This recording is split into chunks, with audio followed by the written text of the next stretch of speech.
16. Do not judge. God wants to empty your heart of judgment. Do not judge, so that you may not be judged. For with the judgment you make, you will be judged, and the measure you give will be the measure you get.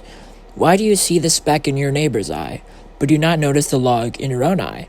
Or how can you say to your neighbor, let me take the speck out of your eye, while the log is in your own eye? You hypocrite! First take the log out of your own eye, and then you will see clearly to take the speck out of your neighbor's eye. Matthew chapter 7, verse 1-5. Judgment is one of the major obstacles that prevent us from loving others as God commands us to. It is also an obstacle in our quest to love ourselves as God wants us to.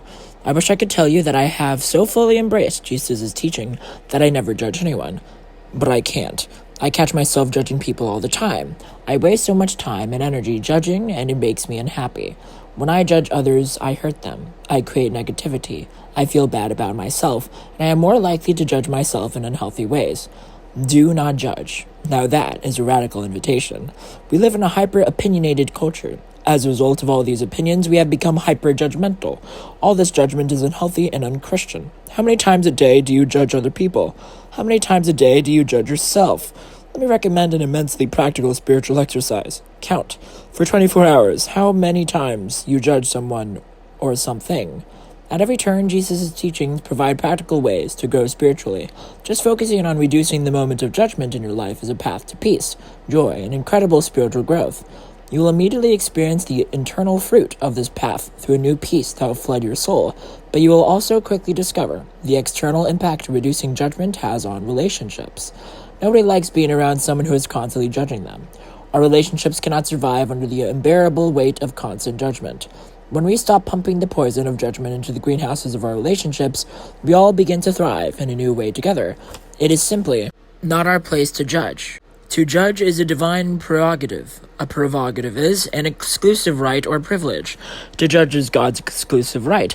Throughout history, humanity has been pretending to be God in 1,000 different ways, and this always leads to problems. When we fill our hearts and minds with judgment, this is just one more arrogant and futile attempt to pretend that we are God.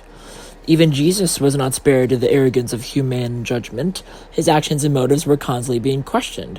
Why does he eat with tax collectors and sinners? Mark chapter 2, verse 16. One of our favorite ways to judge other people is by giving them labels. He's too conservative. She's a liberal. She is friends with those people. He lives on that street. They belong to that club. They are not really your type of people. His child is the one who... He went to that school. It all seems very innocent, as if we are just conveying facts, but that is how insidious our judging has become. Jesus' teaching non-judging is just one example of the practical and profound nature of his teachings. This one teaching could change your life. This one teaching could change the world. Did Jesus misspeak? I don't think so. He spoke with abundant clarity in a way that challenged people to their core 2,000 years ago, and in a way that continues to challenge people to their core 2,000 years later. We can put up barriers and make excuses. We can argue about exactly what he meant by saying this or that. But somewhere deep inside, I think most of us know that he is calling us to live differently. Not for his sake, no, but for ours. Not to make him happy, but so that we can share in the happiness that is our destiny. The teachings of Jesus Christ are radical.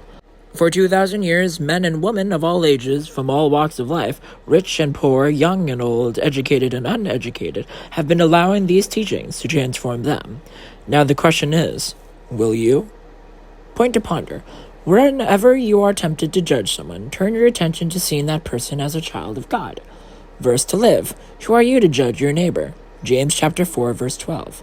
Question to consider. How will your key relationships improve if they are free of judgment?